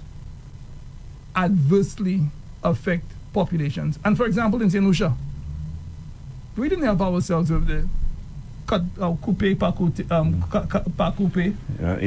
Instigated by the St. Lucia Labour Party, by the way. We didn't help ourselves by parties telling banana farmers who are already in a disadvantaged position do not export. Striking. We didn't help ourselves. So in as much as globalization and international trade rules as embodied by the WTO may have created economic challenges and may not have been equitable in the distribution of the value of international trade for small economies, and that's a fact. The reality is there are internal policies which could have made that adjustment easier. And I'm skeptical that we, St. Lucia, particularly the Labour Party, or the Labour Party's interventions, helped in that regard. You know, Andre, So we could have done better. I listened to the answer there, and Stephen was the one in the diplomatic world and who has diplomatic exposure and so on, not me. So he said, we didn't help ourselves. I'm saying the St. Lucia Labour Party did not help St. Lucia when they destroyed the banana industry in the ways that he described. Well, I think that was a lot clearer than what I said. Yeah. So, but you talk about displacement, and that brought quickly to, before Andre, as Andre is opening the line while we're waiting for the calls are already coming. Okay. Wow. I just wanted to ask you, I want to hear your views on the displacement of the people at Banans Bay.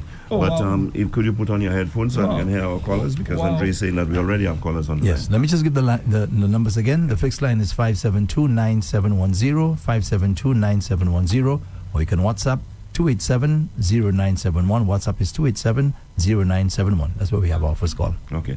Good morning, call. Meet the Hello. opposition. Hello? Yes, good morning and welcome. Good morning. Yeah, go ahead and make a contribution, please. Good morning to everybody. The gentleman who is going up for Castries North, Mr. Stephen Fevrier, yes.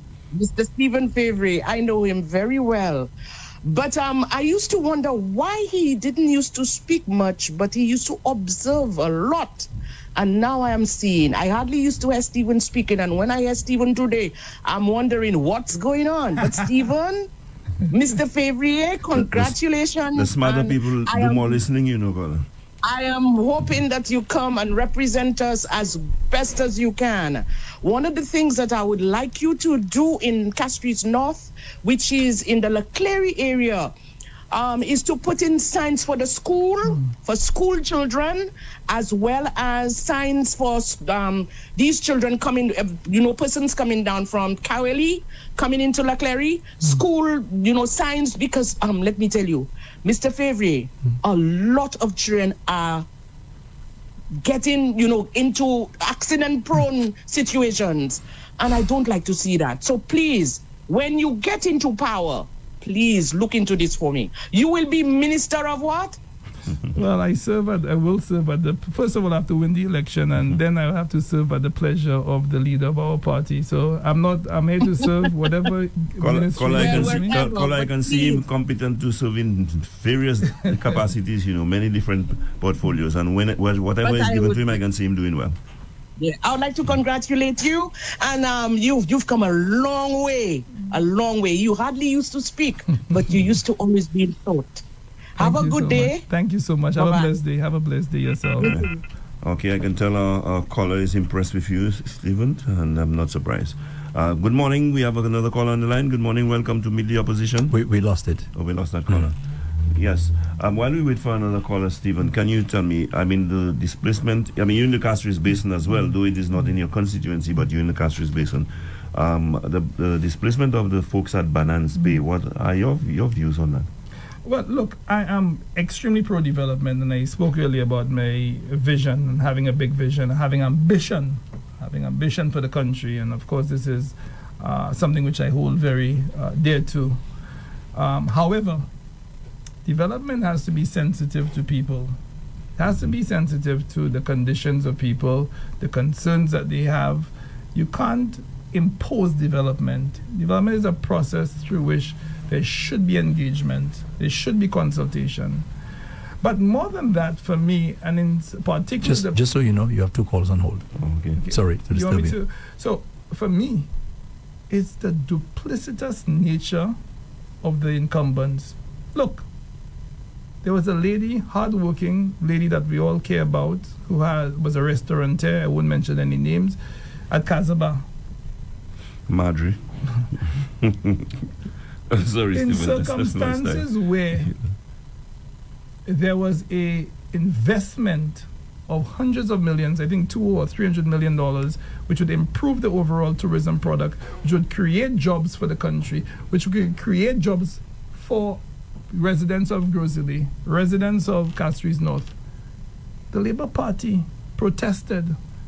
They demanded, they wanted to shut down the project because of the displacement of this lady. And they have, in my view, set a precedent.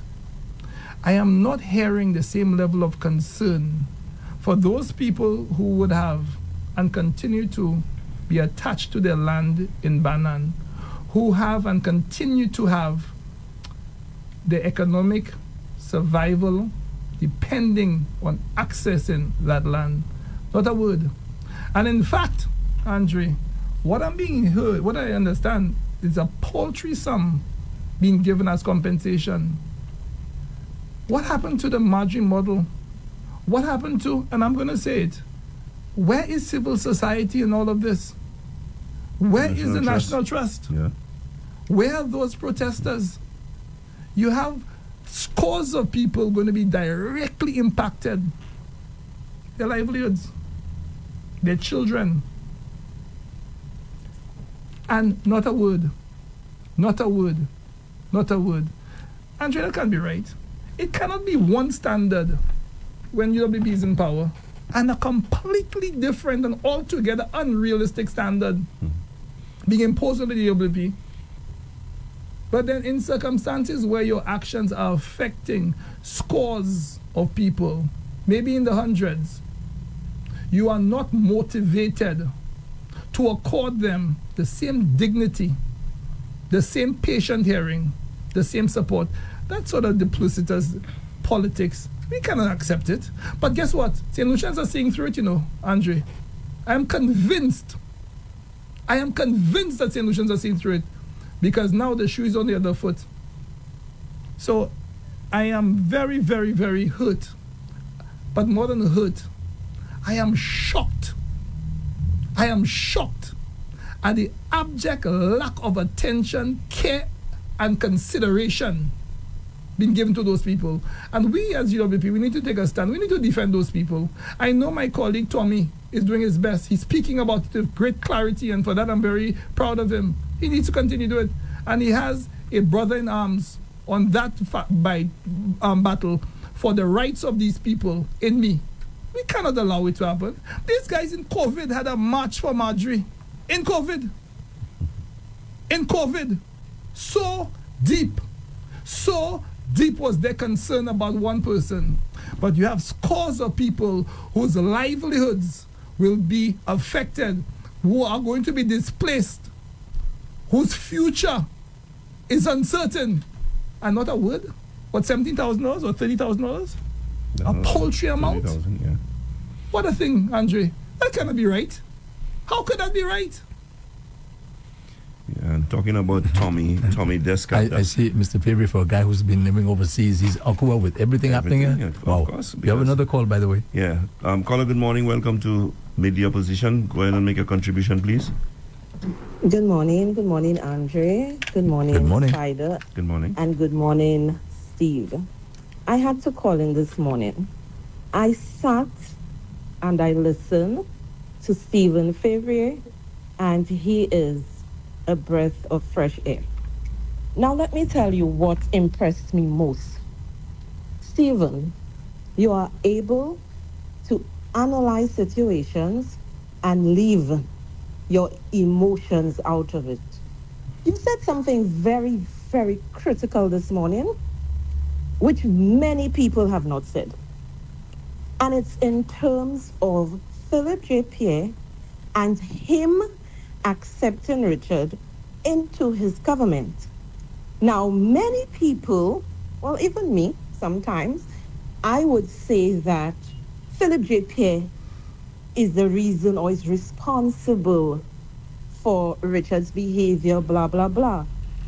But you took it to another level when you said he may not be responsible, but he may be complicit. And let me tell you, this is an aha moment for many people. Now, this is what we need in St. Lucia. Remove all the emotions and look at things objectively. Now, on the case of GPH Stephen, the residents, when it comes to Crown lands, nobody gets automatic title to Crown lands. Okay, the government is the only one who has the power to give you Crown lands. Now, the people staying on Crown lands, even if they have been there for 1 million years, the government can remove them. However, my query or my hurt is that if you're going to move them, we have so many vacant lots in St. Lucia. Could those people, build something with all the different amenities for them and give them some money? There should not be any protest or any war about that. Government, whoever was the consultant or whatever, people should need to go back, speak to those people, renegotiate. To me, we have more important issues to deal with than fighting over this. Correct. But Steve, all the best to you, and I'm sure you know who's speaking. Absolutely. Goodbye. Absolutely. Bye-bye. Okay, Bye-bye. so long. Yes, caller. I don't think, I'm not suggesting that you have any interest in politics, but you sound like somebody who would be a good politician too. You sound very level-headed, controlled. Very level-headed, very smart, it's very nice, capable. It's nice that you get. But you know her biggest qualification? Yeah. She's a very good friend of mine. So, okay. But lovely person. But I'm saying you're worthy of all the accolades that you're getting from our callers. We have a caller, Andre? Yes, we do. Caller, we're giving our callers as much time as possible, so you're welcome to meet the opposition. Go ahead and make your contribution. Good morning. Good morning, Andre. Good morning, Spider. Good morning, Mr. Fevrier. Good morning. Good morning. My family home was the fourth house in La Clery. And I can tell you that La Clery has always been a place when you go to, from the time you get to it, you feel good and comfortable and being proud of. Today, 2025, I am so proud to be the chairman of the Castries North constituency branch under Mr. Fevrier. Okay. Because when I listened to him today, it gave me more strength and more commitment to see a change. That when you enter Castries North, you should be able to see a difference. And I think the Castries North members of the United Workers' Party can rest assured that Mr. Fevrier will do his best and make a difference in Castries North. It's about time. I want to compliment him publicly for taking up the challenge, because I know what it is like to leave a country of development and come to help develop your country. And I am very proud to be his chairman. Good morning, and thank you very much. Thank you, caller. Caller, it's very easy and enjoyable interviewing Stephen, and I'm sure Andre will agree, because, he seemed to be a man who knows exactly a clear vision, his thoughts are clear, and he knows exactly what he's about. Interviewing him seemed to be so easy, Very, yes, I agree with that. Yeah. So I was continuing to say that in terms of espousing that he wants to see the citizenry uplifted, and this is something I want to hear more from politicians, because you are representing. This is what you are doing. When you put your hand up and the people give you their vote, Yes. the vote is for you to make their life better. I have no problems if you're getting better, but you must make the country number one go forward, and then you have to make the lives of the citizens go forward. So, Stephen, I'm just going to leave with this to you. I don't think I've ever said that to a man, fathers on public, but I think I could definitely say I love you, my brother, because what you are saying is so refreshing, and I hope you could infect. I mean, usually you don't want to use that word, but I hope you could infect how you feel to the rest of the team, and then once you have gotten in, we could move the country forward, because we are definitely in a state of decadence at this time. Thank you very much. Thank you, caller. Thank you so much. I just want to remind you, Andrea and I were the ones who provided that great guest for you. Anyway, do we have a caller? Yes, we do. Yes, good morning, caller. Welcome to Meet the Opposition. Could you go ahead and make your contribution, please? Yes, hello, good morning. Yes, good morning. Good morning, Mr. Paul. Good morning, Mr. Fevrier. Good morning, Spider. Morning, sir. Mr. Fevrier, I saw the post you did on social media regarding the conditions of a footpath and the need for railings, etc. And I was wondering, as you are on air now, if you can tell us in your distinguished career over the years, as you have been successful, at least one project that you have ever done for the people of Castries North, or in fact, even for St. Lucia, to uplift the people. Secondly, even now, since you have become the endorsed candidate, give us at least one actual project that you have ever done for St. Lucians you care about so much. I will end the call and listen to your response offline. Thank you, sir. Thank you very much. Thank you. No, it's a good question. I think if you look, I think all questions, all concerns have to be brought to the fore. So I invite all questions. Look, you may know that I just entered the political arena recently. So of course my vocation previously was not a politician, and I of course didn't have a responsibility necessarily at the time to act in a way which would be reflective of those responsibilities politicians have. But I have, and I'm proud of it, that those people who have monitored my career, at every moment I've tried to ensure that St. Lucia, whether through representation, whether through training, whether through activities. I'll give an example. It's a good example. During COVID, and I think Dr. Didicus Jules could verify that, I was the first one to negotiate with the International Atomic Energy Agencies for ventilators for St. Lucia. That's a fact. That's a fact during COVID. Let me interrupt you to say. I will go further. Hold on. Okay. I used some of my contacts, business contacts, to get hundreds of thousands of dollars for PPE for us in St. Lucia. Fact. I've brought scores of people to Geneva for training. Fact.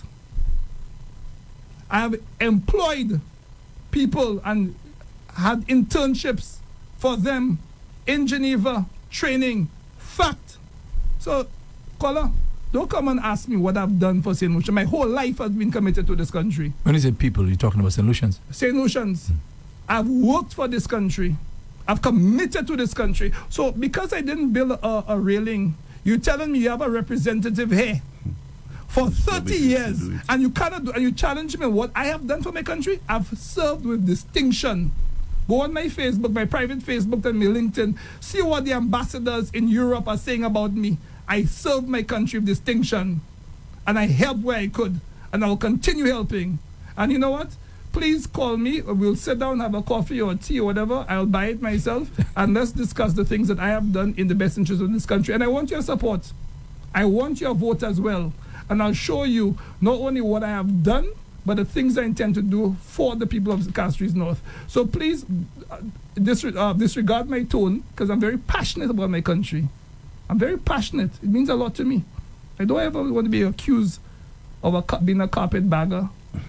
I don't want to be accused of not doing what I'm saying I've done. So call me. I'll sit with you. I'll walk you through my life, my experiences, what I've done for the country, what I've done for the OECS. And then we could decide whether you want to support me or not. But I want your vote, because I think you care for the constituency. Maybe your question didn't come out in the way which you would have wanted it to, but I care deeply, and I want to work with you to show you what I've done and hear from you how I could be better and do more with you, including with you, in the interest of the people of the Castries North. And caller, it is not only infrastructural development that is important. Some of what he mentioned is even more important. He didn't say it in those words, but he actually did things that save lives in St. Lucia, and that is more important than anything you can imagine as far as I'm concerned.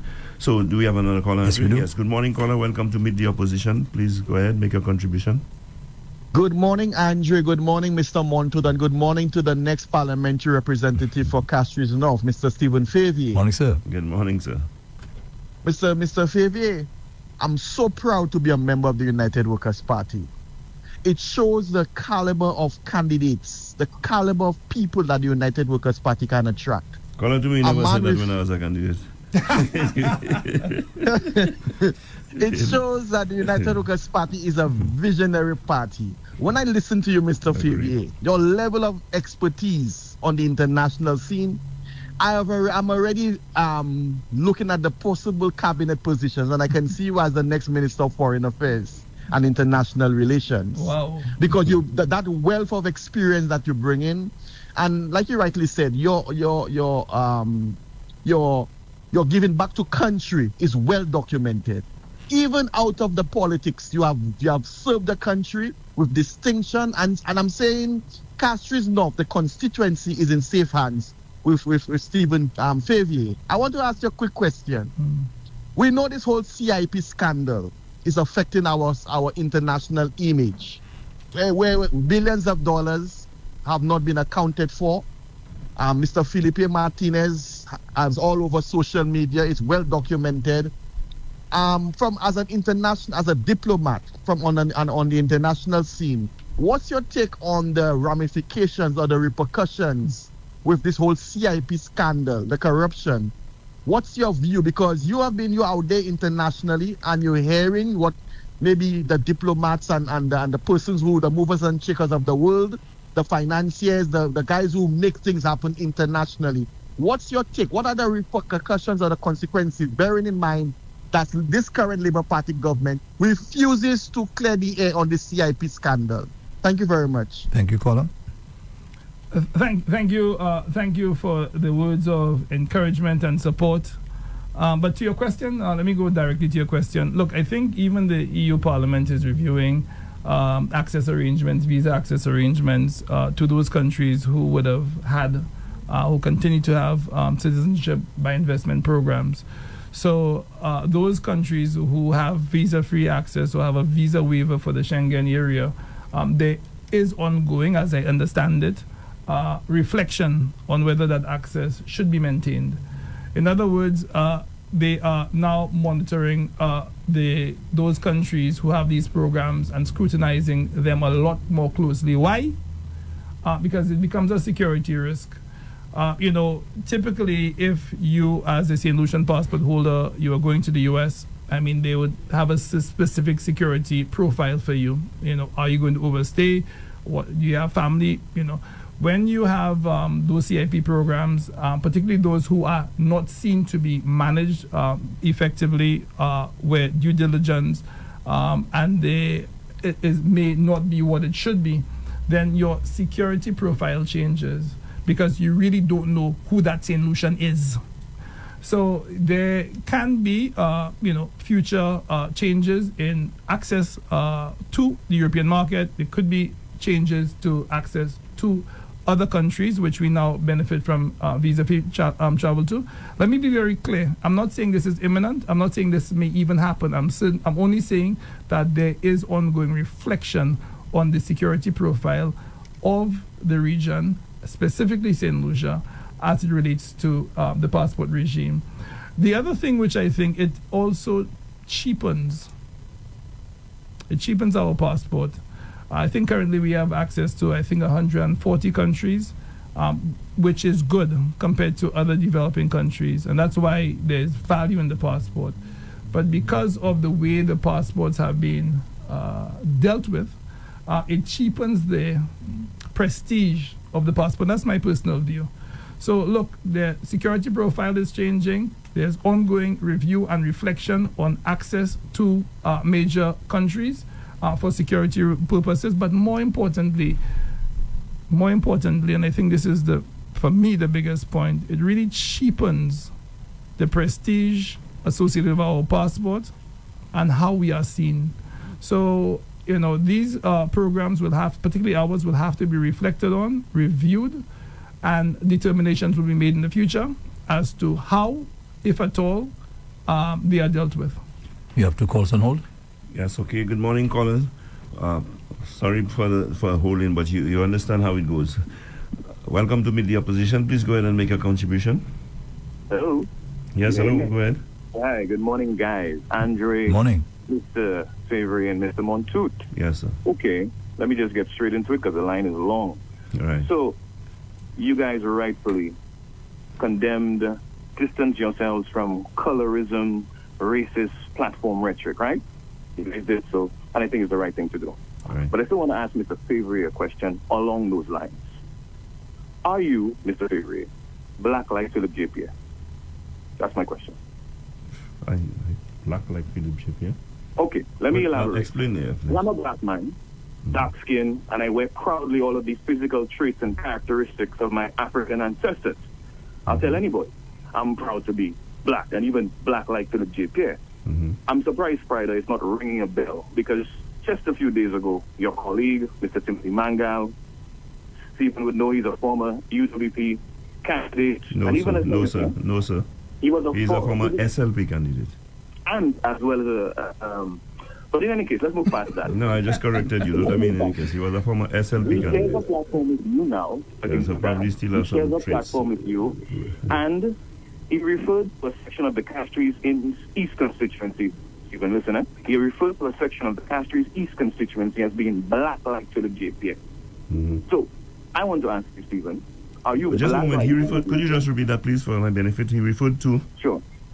Timothy Mangal Yeah, he referred to. a section of Castries East as being black like Philip all right. J. Okay, got you. Let me just go further. He was given an opportunity on a different radio program to sort of clarify, he didn't distance himself, he didn't, he doubled down, and he doubled down again as recently as this past Sunday, if I'm not mistaken. Stephen, you just, and Spider, supported you, condemned, and rightfully so, racist colorism rhetoric. This was said on a UWP platform. It shouldn't be said on any political platform, but it was said recently on a UWP platform. Stephen, you are a candidate hoping to serve in a UWP cabinet at some point in time. You tout all the virtues of transparency and accountability just a while ago. Tell me, how do you, as a UWP candidate, treat what was said by Timothy Manga, who is not the first to use that kind of language on a political platform? I'm listening. Thank you. Thank you, caller. Thank you. Thank you for the very important question. One more? Yeah. Could I answer first? Go Or ahead, do you want, please. is it connected? Just hold on and let him answer you. I'll hold. So, first of all, I don't have the benefit of having heard what you suggest has been said. So I can't respond to the circumstance, situation, words which I did not hear or internalize. So I'm very sorry.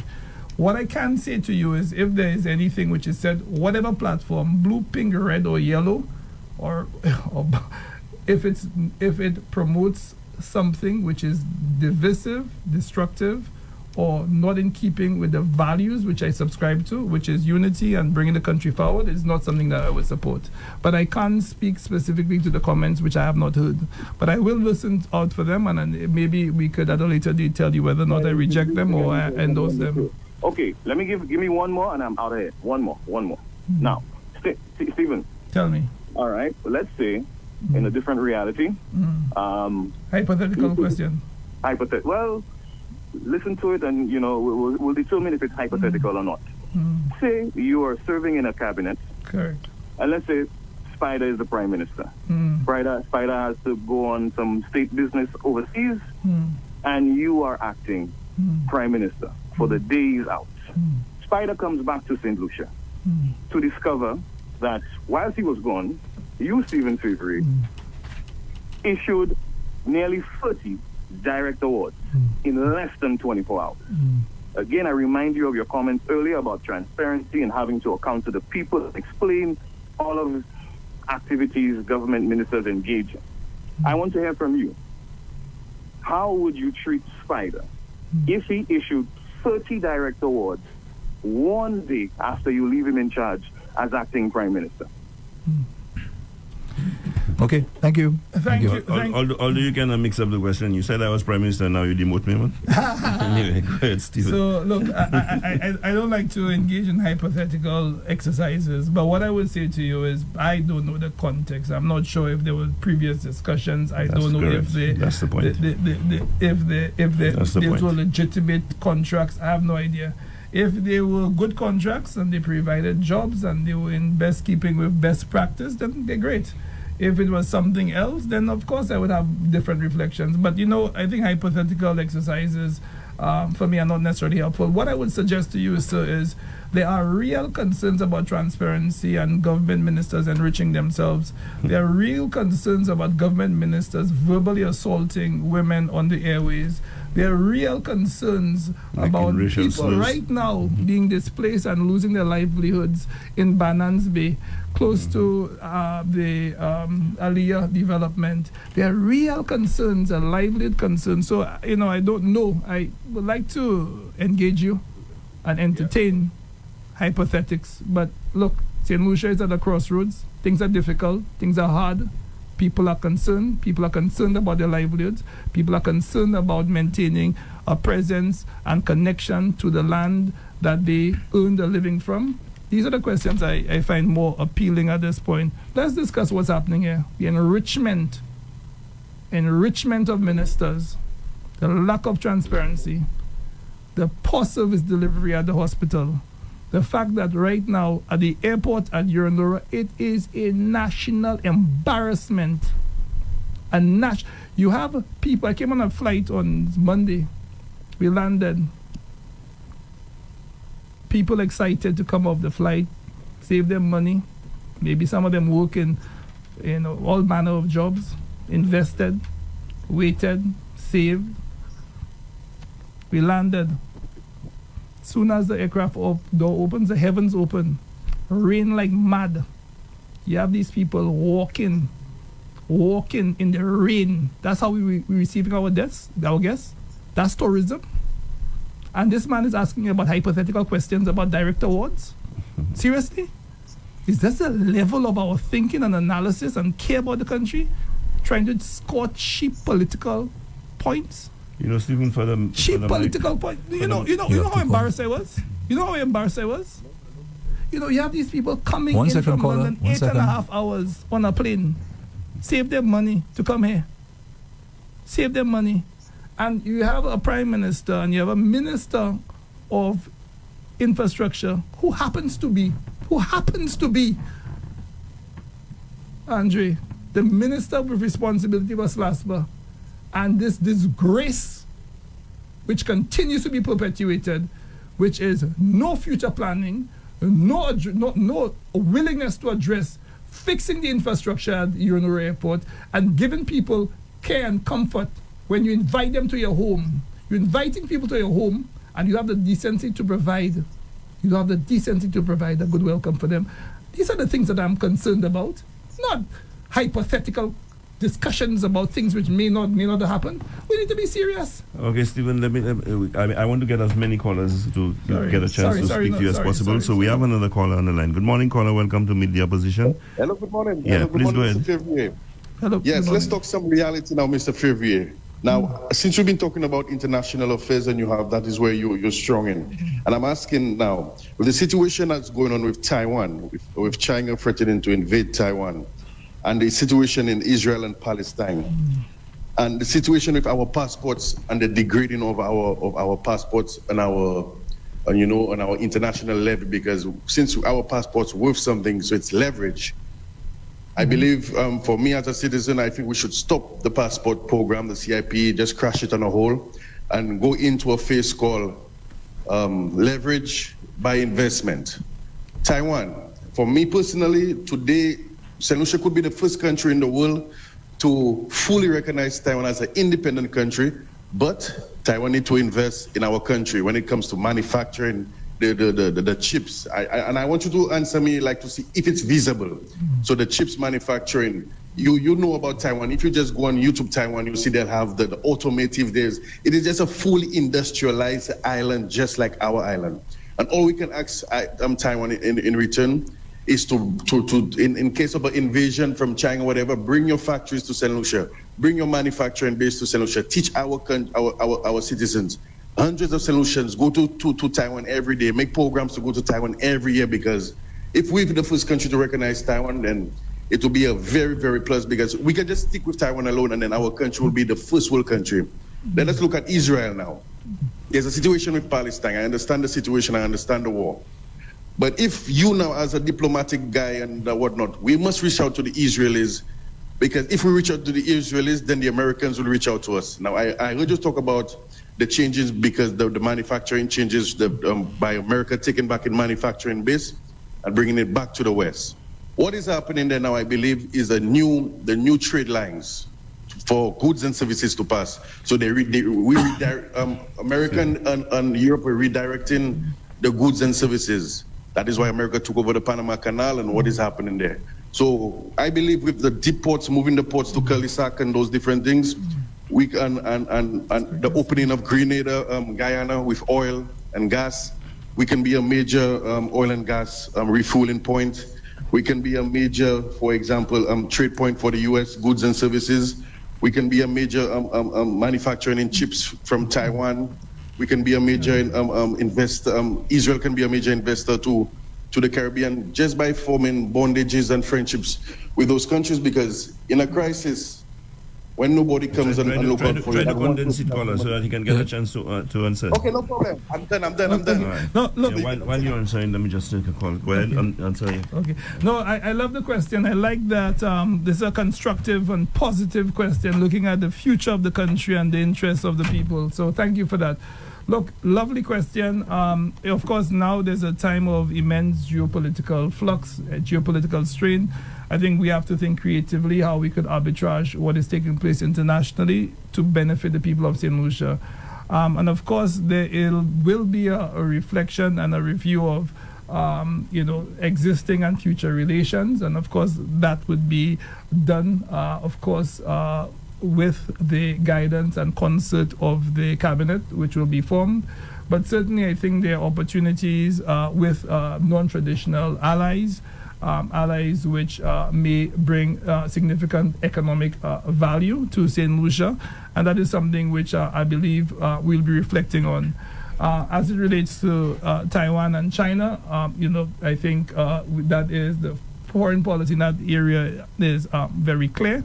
Of course, there will be opportunity in the future to holistically assess relations with all partners and see how those relationships are benefiting the people of St. Lucia, and see what the optimal solution is for St. Lucian people, what the optimal solution is for the level of capital investment which is required to bring the country forward, to ensure that the infrastructure which is required, with the investments in manufacturing or other sectors which are required. So, of course, that is an ongoing process of reflection, to revisit, to relook, and to assess what those partnerships are.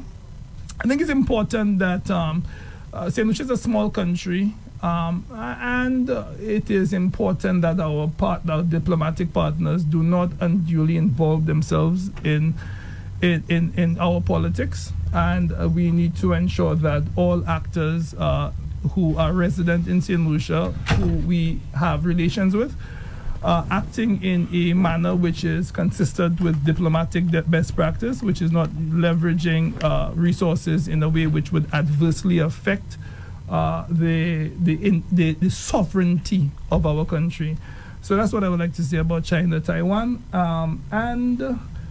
Yes, you make a very powerful point because of the changes in the tariff structure. One of the things which we see happening now is that DR has become a very important nearshore jurisdiction.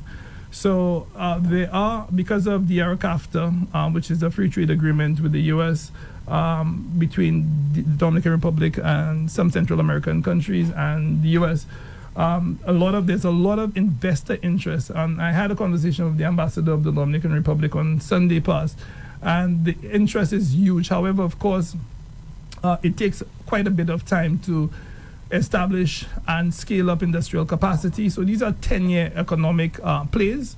But of course, and it's uncertain whether the existing tariff regime, which is 10% across the board, would be maintained, or whether there will be a new settlement. But there is a great interest, particularly in the Dominican Republic, for investors seeking to nearshore production and using the distance, proximity to the U.S. to leverage opportunities. I think in certain sectors where we have an advantage or we have the scale to do so, I think there could be some reflection on that. Sorry to disturb you, yes. but we have to wrap up. Okay, very Yes. good. There could be reflection on that, but it is a good observation, and it's something which I believe we will have to reflect on and see how we could benefit, create benefits for our people. Thank you. Okay, but before I allow you to give your parting words, Stephen, there's something that I think it would be remiss of me if I do not address it, and there's this question that was asked of you as to acting Prime Minister, if I was Minister and you were acting Prime Minister, signing several direct awards and so on while I was out. And so let me just say, as someone who has acted on many occasions as acting Prime Minister, I just want to clarify that situation. Those documents would have been vetted, thoroughly vetted, okay? And when it comes to the acting Prime Minister, which I have been on several occasions, I would in fact get in touch with the substantive Prime Minister, okay, to discuss it with him before signing. It's not just done arbitrarily, where Stephen would have the opportunity to act as acting Prime Minister and just does as he pleases and so on. That would go through the process of being vetted first of all, and then Stephen now would be in consultation with me where we can discuss this before he goes ahead and sign it. I just needed to make that clear and it did clarify that matter. Stephen. So we have 2 minutes. Yes, Stephen, it was an absolute pleasure, and let me quote my callers, refreshing to have you in studio today. I want to give you the next minute and a half to just give me a parting words to my listeners and viewers. Thank you so very much. It is an immense pleasure. And congratulations, Andre, on Rev Up. I'm a big supporter of you. Thank you. I really like your setup here and the warm reception. Hope you come back. You're the boss, so let me know when you want me to come back, and I'll make myself available. So thank you for the warm reception, and congratulations on your radio station. Let me just say that Andre will be inviting you in the near future to meet the minister. Very good. And to my host, Spider, it's really been a treat. We've spent quite a bit of time together, and I'm just always really impressed by your warmth, your ability to go through the issues, your conviction about the development of St. Lucia. Let me speak to St. Lucia. Yeah, 30 seconds. And Castries North. Castries North, change is coming. We are going to develop the constituency. We're going to do the things which have not been done. We're going to give you the relief that you need. We're going to ensure that the things which have been neglected are taken care of. I want you to hold me, Stephen Fevrier, to account. On my words, I want you to hold me to account. Give me the opportunity to serve you. I don't want to be your boss. You will be my boss, and you will have me account. Look, St. Lucia, we need to change. We need to change course. We need to develop this country. We need a big new vision under Alan Chastney. We need to get it done, and we need to work with you. Thank you. Change is coming to Castries North. Remember that. All I have to say now is thanks to all our viewers and listeners. And before, let me end by just saying congratulations to Alan Chastney, who has been appointed on the board of the IDU, International Democratic Union. Another endorsement of your leadership qualities. Change is coming. Thank you, Ms. Spider Montoute, and also thank you, Stephen Fevrier. Thank you. Listen again next week, Thursday, same time, 9 a.m. to 11 a.m. for another Meet the Opposition. Now stand by for Papa Used to Say. That's a sponsored program coming up in just a moment.